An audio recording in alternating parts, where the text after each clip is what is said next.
part. Year of our Lord 2020. And also, let's begin by call to order, please. Mayor Amy. Here. Chris Albertson. Here. Bill Hovland. Here. Rick Mans. Here. Christian Evans. Here. Chuck Rose. Here. Next is prayer and the Pledge of Allegiance. So we'll all stand, please. I'm losing my voice, so I've asked Councilman Rick Mans if he would pray for us tonight. Let's pray. Father, we thank you for this time that we can gather as a city council and look to you for wisdom on how to lead our city. Father, we ask that you watch over our residents and help us be the best leaders that we can be. And the true leader is one that serves the people. Father, we ask all this in Jesus' name. Amen. Amen. Now the pledge. I pledge allegiance to the flag of the United States of America and to the republic for which it stands, one nation, under God, indivisible, with liberty and justice for all. Thank you.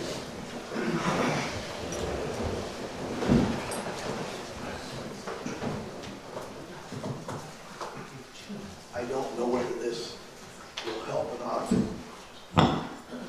Houston, you copy. There we go. Okay, first we have is the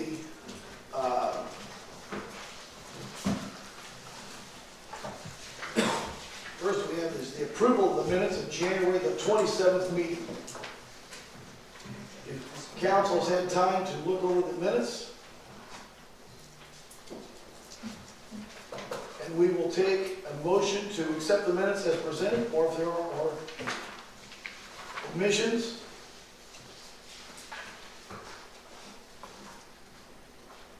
Please bring them forward.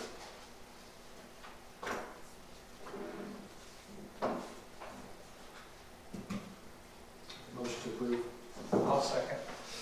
Motion to approve and seconded. Now it's the time for discussion. Any discussion about the minutes at all? None hearing, all in favor say aye. Aye. Opposed, like sign. Next we have is a time for our public comment. If you want to address city council and with issues, we're going to ask that you go, if you read on the thing, it says, Scottsburg City Council will accept public comments. Individuals wishing to address the council will be asked to come forward and state their name for the record. Each person will have 5 minutes to voice your concerns. Remarks should focus on issues not be used to target city employees or elected officials. If there's anyone here that would like to have public comment, we recognize Tom Leisure. Tom, there's a microphone over there. If you want to address, please state your name.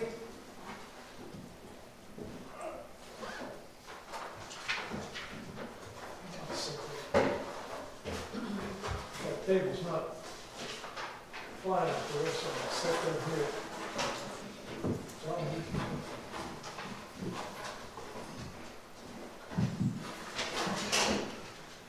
Hello, my name's Tom Leisure, and I'm a concerned Scottsburg taxpayer.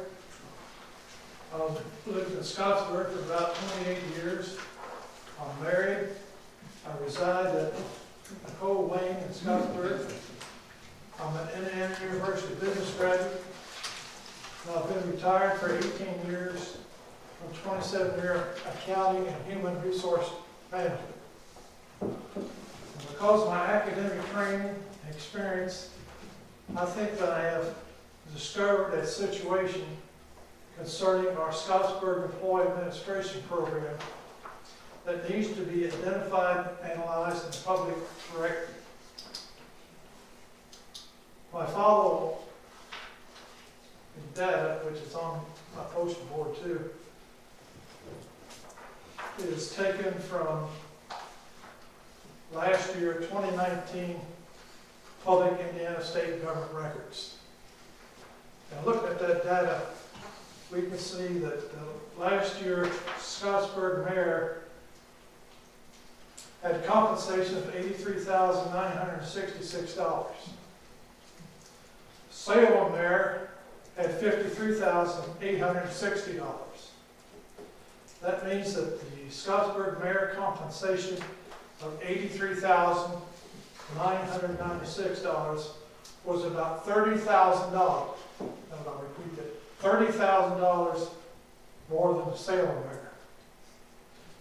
The Madison mayor recorded $58,596. That means that Scottsburg mayor of $83,996 was approximately $25,000 more than the Madison mayor of $58,596. Seymour mayor recorded $72,857. That means that the Scottsburg compensation of $83,996 was about $11,000 more. Look at the Charleston mayor, registered $61,398. That means that the Scottsburg mayor compensation of $83,966 was about $22,000 more than Charlestown mayor. Now I'd like to take a look at the clerk treasurers, these same cities. Scottsburg treasurer last year was $77,590. Note another 3% increase will push that up to $80,000. Salem clerk treasurer, $50,112. That means that the Scottsburg clerk treasurer compensation of $77,590 was about $27,500 more than the Salem clerk of $50,112. The Madison clerk treasurer recorded $58,760. That means that the Scottsburg treasurer compensation of $77,590 was $19,000 more than the Madison treasurer. The Seymour clerk treasurer registered $60,475. That means that the Scottsburg treasurer compensation of $77,590 was about $17,000 more than Seymour clerk treasurer. The Charlestown clerk treasurer registered $57,558. That means that the Scottsburg clerk treasurer compensation of $77,590 was about $20,000 more than the Charlestown clerk treasurer $57,58. I knew I'd run out of time, so I'm just going to brief about 3 or 4 more jobs in Scottsburg. The police chief last year, $79,641. Salem police chief, $47,406. I'm here for 5 right now, The Madison total was $64,017. I had some more, but I'm out of time, so I was going to ask for a volunteer team to look at all these salaries, render some judgments, and do that by September of this coming year. And that volunteer group would be from public employees, public people, 3 different people. Thank you, Tom. Forgive my voice. But typically, your council will take into consideration all of the wage benefits. There is a whole vetting process we go through the wages. So I want you to know that. What's not been taken into consideration as well is many of these cities don't have the utilities we have. Many cities just have wastewater. You know, Scottsburg has electricity, they have water, we have broadband, we have a lot of other things that other cities do not have. And, I mean, another point there is this this council each year will set the budget. And that's a public process where salaries and all that will be discussed. So, I mean, as far as a secondary team, I mean, and I'll leave it up to this council. I mean, as far as discussing wages and budgets, that's going to be a public process that happens here to discuss that. So there'll be a further opportunity, many more opportunities for public comment on that budget, the salary ordinance, et cetera, throughout the rest of this year. And we want you to know, we are your elected officials who, you can talk to us individually. Talk to your councilman, which is Chuck Rose and also Rick Mance. So these are your councilmen to talk to and find out your district. I'd like to find, at some point, we're going to see if we can find a map of the city, and we'll put in colors who your councilman is. And you know, and some, maybe we'll do something like that so everybody knows who their councilman is and what areas. So, I've done that. thank you. And, you know, so, Does that mean we can't get a team set here through the council? A volunteer team? volunteer team, we're not going to do that tonight, Tom. Thank you, No, though. not now. Sometime can we get a volunteer team? Your volunteer team is up here. I mean, you know, this is the team here that you've elected, and we'll be the folks And this team can give recommendations to our people. recommendations. It's going to come about the budget. Because we've got, right now, you may not know this, but the city of Scottsburg we're going through budgetary things now. We're trying to make sure that we are, we've got a lot of expense ahead of us, Tom. And I'm going to give, a matter of fact, a state of the city address in 2 weeks from today. So you might want to come to be able to hear some of that as well, because there's a whole lot of places we have to spend money on. So I'm sure that those budgetary issues can come into effect as this year goes on. So, anybody else would like to make a public comment? I'd like to talk. Ms. Reagan?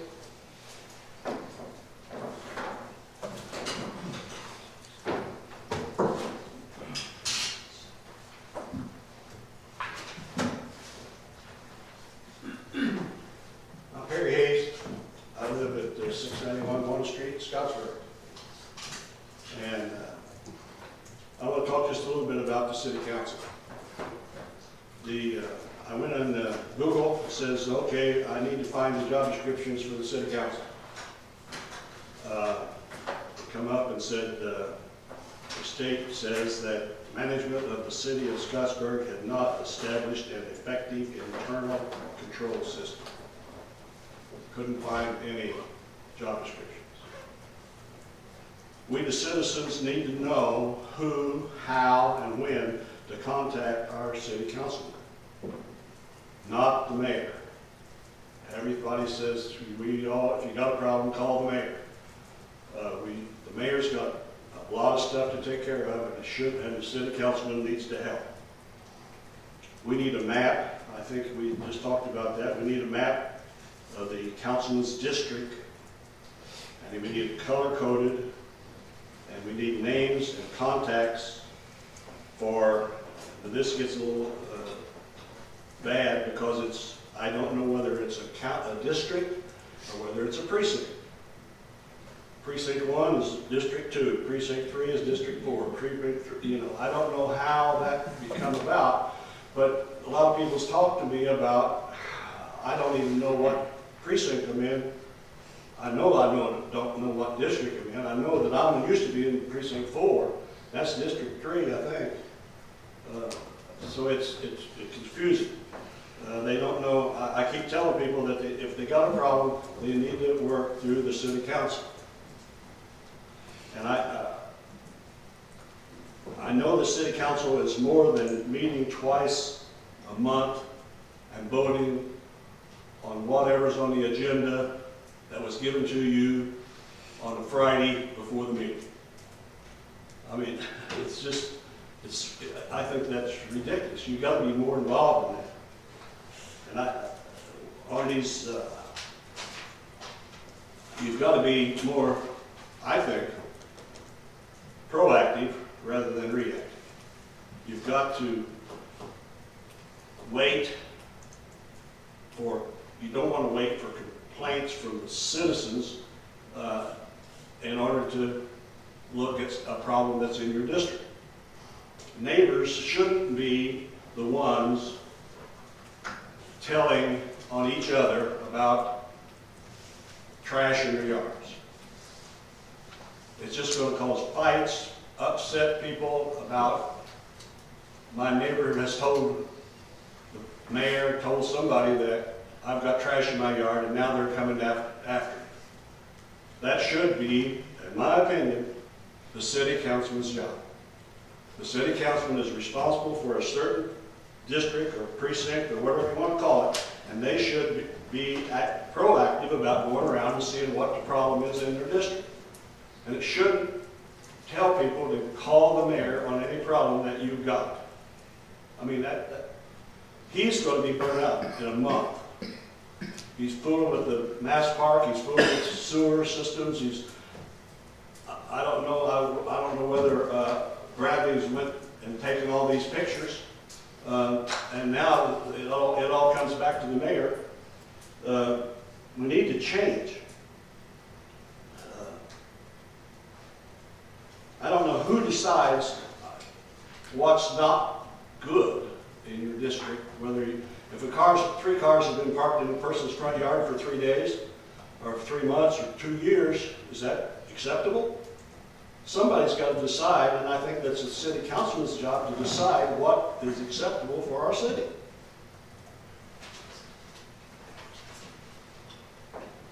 The mayor needs to be working on a restaurant that's not been opened. I don't think they're even working on it. I think he needs to be working hard on our sewer problem. He needs to be working hard on our Mass Park problem. And he may have time to direct all the traffic we're having on our walk around the city. And he may have time to deal with all the traffic we're having at our dog park. Thank you.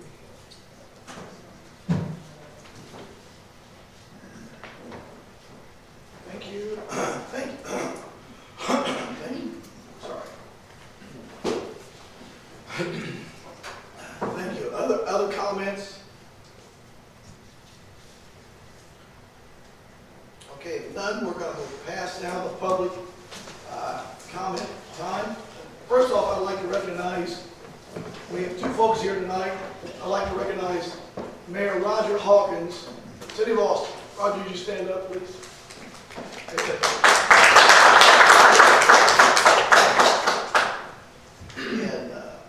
And I'd like to recognize former Mayor Craig Ludeman from Mayor Seymour. Craig, you can stand up. Craig served Seymour for 12 years up there. And thank you, Joe, for being here. Next is Brad Deaton. Brad is our, just so everybody knows, we want to have Scottsburg look, smell, and taste clean. Part of that process starts in the mayor's office. And what we've instituted in the mayor's office is we moved a girl who was with planning and zoning over to the mayor's office, so she can do both jobs. And so it's kind of a shared position. So when you call in up here, her name is Ashley Campbell, and you're going to call into a call center. And so as councilman, if you have people that you see things in the area that needs to be done, and I know several of you have done this, you've called me, and I relayed that to Ashley Campbell. But Ashley Campbell is our go-to girl, because she's going to input a work order. The work order is then going to be given to this young man back here.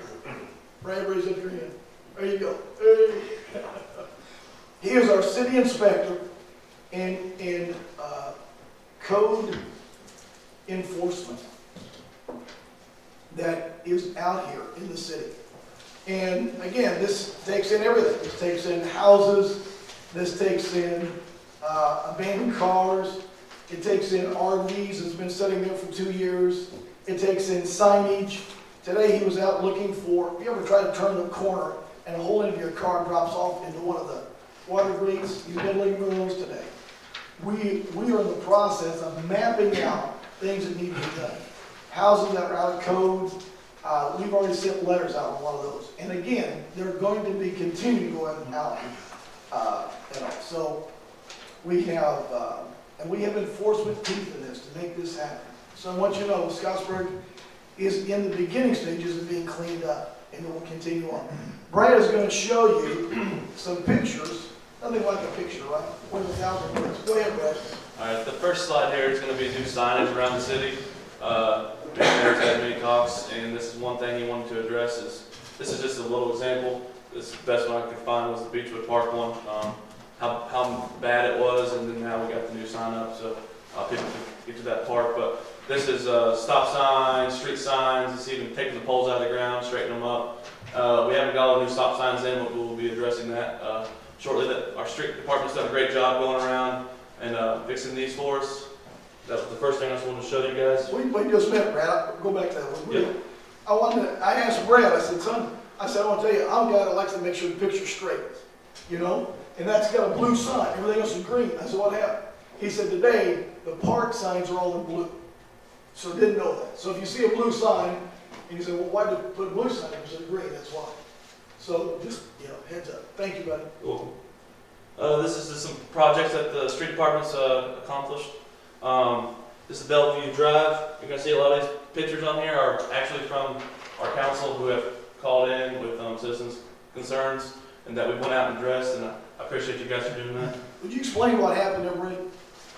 Can you explain what happened? Yeah, okay, so for example, Lover's Lane here, a lady called in and said that there was a hole in her backyard that was forming, a sinkhole. Our guys go out, address it, then they dig it up. They said that there's some fill tile that was not good, so they fixed the problem, put rock in, and covered it back up on this project, for example. This is Thomas Court. This is Cedar Street, Meridian. Montgomery, which we talked about last time. We had a meeting in here about that was a bigger project than what I think they thought when they got into it. But that's all fixed now, and I think we're going to address the whole street eventually for this problem.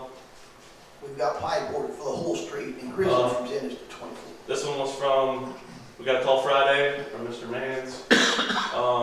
And this is a pothole on Christina Court, Weir Road, that's actually messed up some vehicles. So our guys went out today and patched it. And they're all going to address this in April. This is just a temporary fix to it because they don't have the operations up and running for the... Let me tell you what's happening is we put cold mix in there. Cold mix is what you can use now. But so that work order is going to be taken off. A new work order was issued to address in April. When the hot mix plant's over, we'll go out and cut that back out and then fill that in light and roll it in. That's the end of the slideshow. One other thing I was going to let everybody know about was our part-time fire department. Last week responded to a call that a guy had collapsed on the interstate off the off-ramp, and he got there within a minute and actually started CPR, applied the AED, shocked him, brought him back to life. So our part-time guys got saved this last week, and I wanted to just let you guys know that a part-time program is really actually saving lives. So.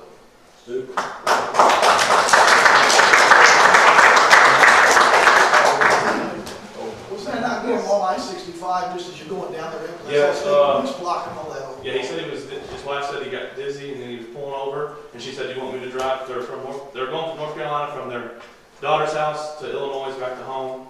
He went around the car and collapsed right there, and then our guy showed up within a minute. So I thought that was a really good response time from the station. Also, did you respond also to Austin's Yes. problem? Did I respond? Yes, I No, respond. up at Austin, did you respond? Did Scottsburg Fire Department also help Austin as well?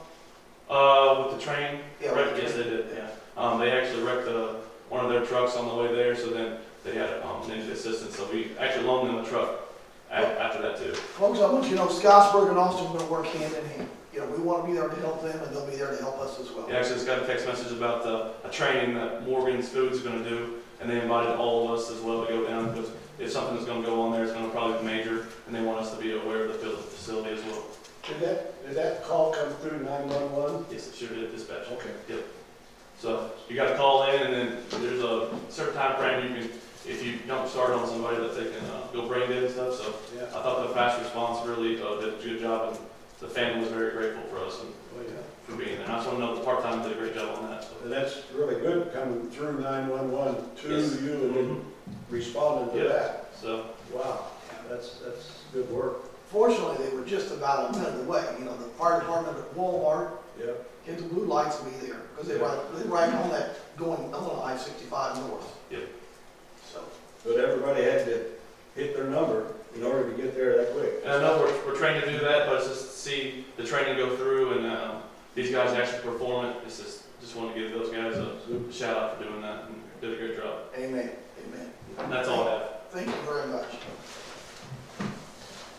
The next thing we have is Resolution 2020 R1, adopting code, Indiana Code 5-23, authorizing the release of a request for qualifications and proposal under Indiana Code 523, and taking certain other actions related thereto. Let me explain what this is. Yeah. What we've done is, we at Scottsburg is currently under a sewer ban. And this was placed on us in July of 2019. We're under an agreed order. The SAGAS plans were drawn up and given to IDEM. They were approved by IDEM. The SRF was sought after, and we were approved by SRF. It was now to the point that it was ready to have the bids released. These numbers have come in higher. I've looked at those numbers, and those numbers have morphed from about 11.6 up to just around 14 million. And so we're looking at other alternatives. And we're under an agreed order. We're supposed to be breaking ground, I believe, by, is the date April?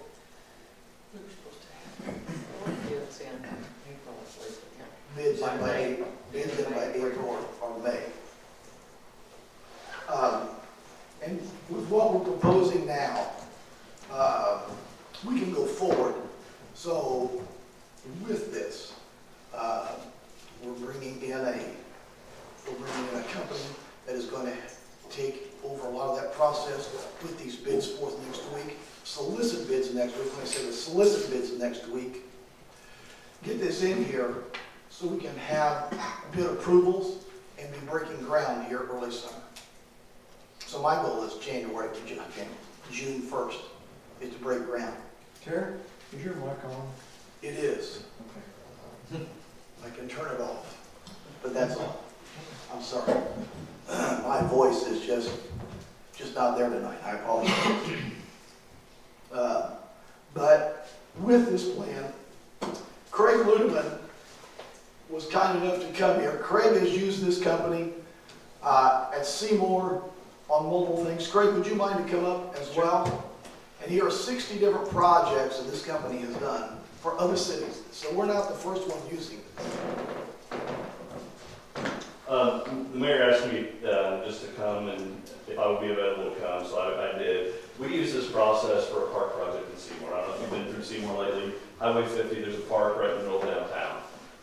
We couldn't get the property owner to agree to sell the property at a reasonable price. Thereby, we brought in Greg Marks of GM Development to negotiate a deal on behalf of the property owner in the city, and then he went ahead and built the park. And then basically what this is called a BOT, build, operate, transfer. He built it, got it up and operational, and then transferred it back to the city.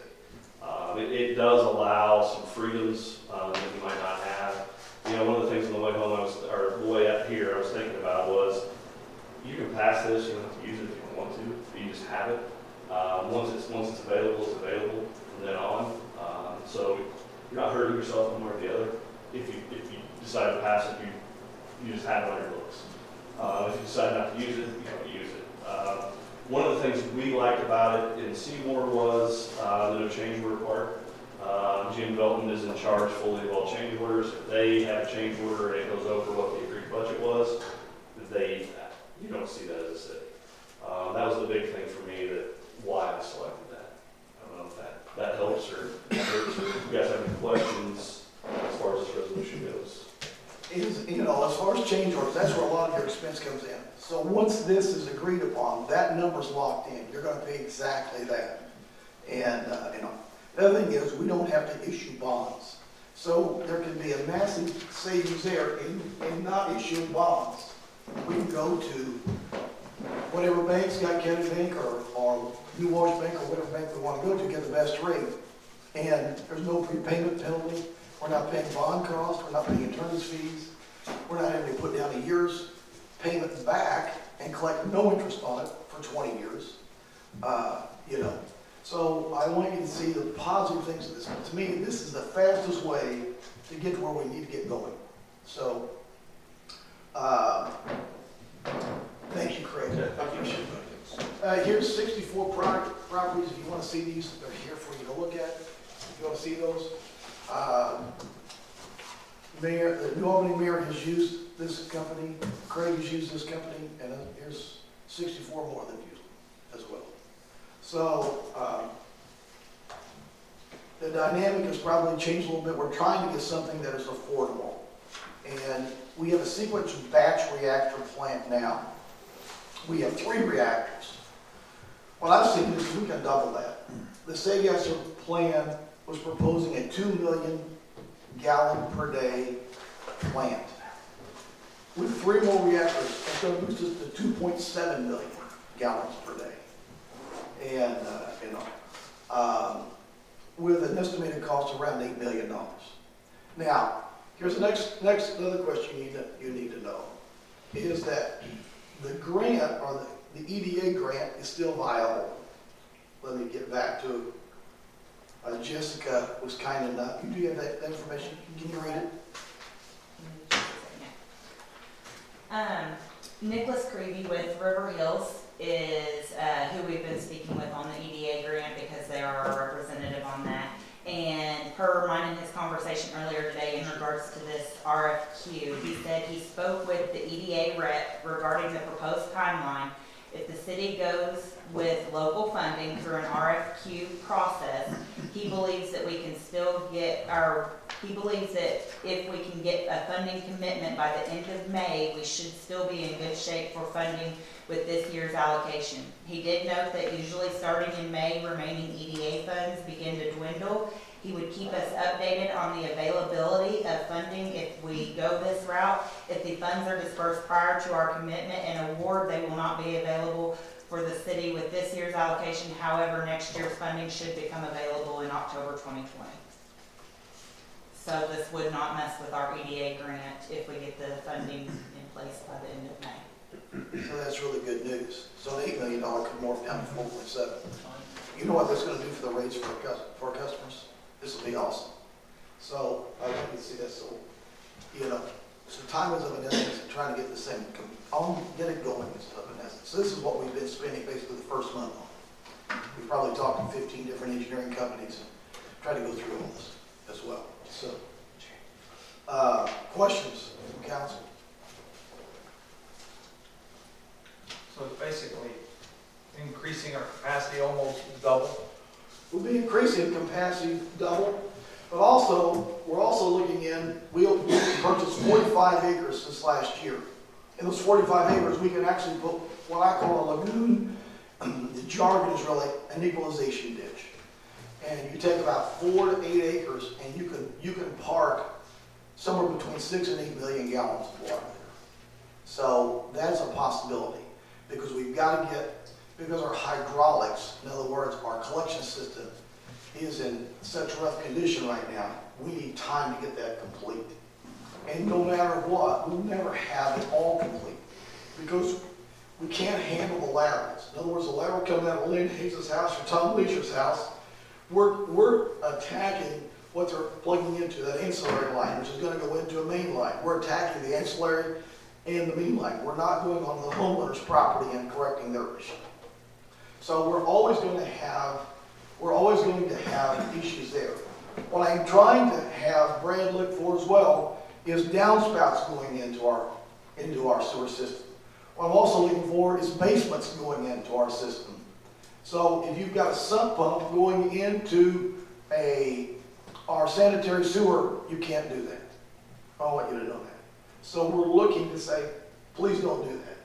You know, let's shoot it out in your yard, shoot it away from your house, but don't put it in the sewer system. That's, you know, when we have these rains, we go way high real fast. And as a result of that, we have what they call SSO, sanitary sewer spills. And, you know, so there's 3 places we have that ongoing. So we've got to stop that. And, yeah, increasing the capacity can do it, but if it's still overloading our hydraulic system, it's still gonna take us some time on the collection system. So anyways, I'm just trying to be thorough so everybody knows what's going on.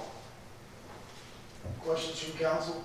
The only thing I've got to say is, and I'm not downing you at all, I hope your plan can go through, because it's a little less expensive, quite a bit less expensive. But for 18 months, within an 18-month time period, I went with the mayor, City Gasser Engineering, the city attorney, there's 2 or 3 others that went up there. And Iden was pretty emphatic about how this plant was going to be built. We knew at the time that it could be $18 million, but there was no way for us to know what it was going to be until the bid was finally let. Monticello put one in for an estimate of $18 million, and it came in at 11 or 12 million. So there's a chance it could have come in less. But then, like I said, they were emphatic about the way that plant was going to be built with no moving around. I know they had a meeting at Science Park here, and then they had another meeting at McDonald's. And apparently the 2 different ideas came out of that. So I'm just, like I said, if Terry can get this done for less and it's IDEM acceptable, I don't have a problem with it. Let me just address, Councilman Hoagland's concerns. And I think that the best plan is an oxidation ditch. That was the Sagastor plant. But let me just tell you, that oxidation ditch is 120 feet long, it's 80 feet wide, it's 18 feet in height, and it's all in concrete. The floor of it is 6 foot thick in concrete. The walls are 2 foot thick in concrete. Your concrete is going to be your biggest expense. With building going on right now, guess what's happening to concrete prices? They've gone up through the roof. That's just what's making this not cost effective for us. Right now, a family of 4 in the city of Scottsburg with water and sewage, if you have adolescent children, if you have got kids, adult children at home, or adolescents at home, for family of 4, for water and sewer is about $178. I can't sell Scottsburg new housing at $170 for water and sewer. I need to be between $90 and $120 to be able to sell Scottsburg. And I want to put up 400 houses. After that, another 400. After that, another 400. Because as we get these houses in here, now that's going to bring retail. And that's going to bring industry. We got a 150-acre industrial park out here waiting to be sold. And we'll sell it by cleaning up Scottsburg and enlarging Scottsburg. So this is not new technology. Like I mentioned, Avon, suburb of Indianapolis, is putting a 12 million gallon secret batch reactor plant, just like what we have right now. We're putting 12 million gallon in. We're increasing ours from 1.35 million to 2.7 million. So we're doubling that capacity. We're set for the next 20 years, folks. So, and the thing is, we're set with not encumbered with a $20 million loan, but the possibility of being $5 million or under. I mean, if we can get these numbers to work. And again, we're all going to see how these bids come in. So we're going to see. If we opt to go with the lagoon, that area, the equalization that was not in that original plan. The original plan came back 6.5 to 7.2 from one of my engineers. And when I said, I want a 3rd reactor, I want to get to 2.7, not just 2 reactors. So he's estimating right around $8 million. To build this equalization ditch, that's probably another $400,000, and it does not cover engineering. He said, if you need an engineer every day, it's going to cost you $150,000 for a full year. You'll have this plant done in a year. So he said, you don't need an engineer every day. So again, these are things we're all going to talk about, so we're all knowledgeable, and we're going to do what you guys want. what the people want. So I want to make sure that this is what this is about, that you guys know what we know. So, so what questions do you have? We still have the option of not using this, so I don't see any problem making a motion right now to approve this. Have a second? I'll second. Second. This is a time for questions, comments, concerns. Okay, let's call for a vote. All in favor, say aye. Aye. Opposed, like sign. Resolution passes. Terry, there is one question on section 2, formation of the RFPQ committee. This is the mayor, the city clerk, or excuse me, the clerk treasurer, and the compliance secretary. Yes. So what, We're gonna need, thank you for bringing that up, Councilman. We're gonna need a volunteer from city council. And I don't know whether, you've had time to think about this, but if you have somebody today, Chuck President or Christian, he's involved in this business as well. He knows this inside and out as well. And he knows Paul Wheatley, and Paul Wheatley highly works as this guy as well. So, whoever. when do we need an appointment? We don't need to make an appointment tonight. We can do that next meeting. What do you think? Or, I mean, That's up to you guys. I don't want to hold up the process. That's up to the council. I don't think we haven't had any discussion about. Does anybody want to volunteer? Or do you want to have discussion first? We have a volunteer. I never say no to volunteer. I was thinking of our question.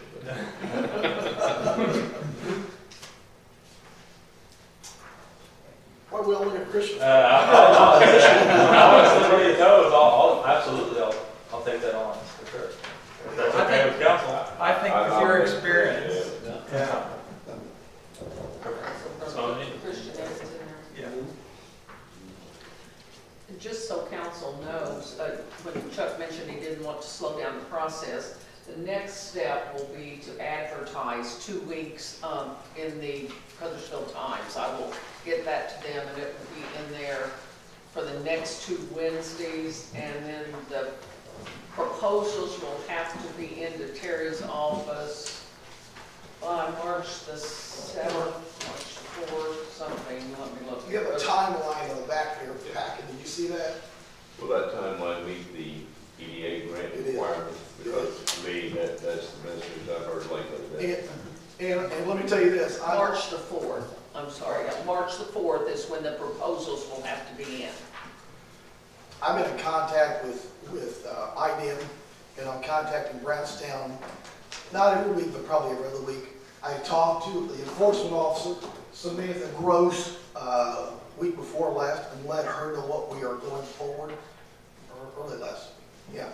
And let her know, so that they're being kept apprised as to what we're doing, the avenues we're going, why we're not going this other way, and, just our engineering expense to go the other way was almost 1.1, just for oversight. So again, this is just a huge savings for our citizens. So, but thank you, Chuck, for bringing that up. I needed to bring that up. The Chuck signature on that and Terry's, please.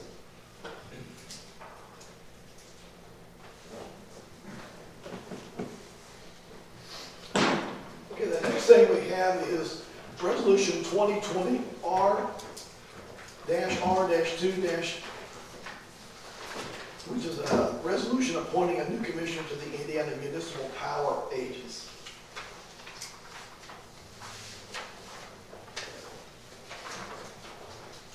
This is an IMPA. City of Scottsburg is one of about 60 municipalities that have our own electric company. Somewhere, the fathers-to-be of the city of Scottsburg said, we want electricity. The only utility we don't have is gas. But we have every other utility. And most cities would be very envious of that. I'm sure Craig and Roger both would like to have that. But that is kind of a municipality, as it were. So each city has a person. So it's usually been the mayor, Bill's been there. So if you read through that, and I'm asking you to appoint me then as the that's representing for Scottsburg. I'll make the motion. I'll second. Questions, comments, concerns, or anybody else wants to do it? Okay. All in favor, say aye. Aye. Opposed, likewise. Okay, thank you. That will need to be signed also by Chuck. Right, Chuck, I'll send that to Chuck. Announcements, what announcements do we have?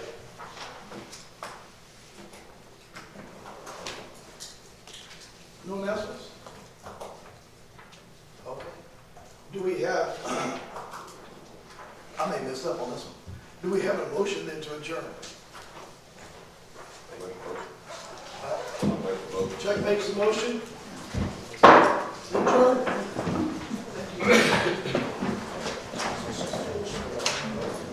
Thank you everybody for coming.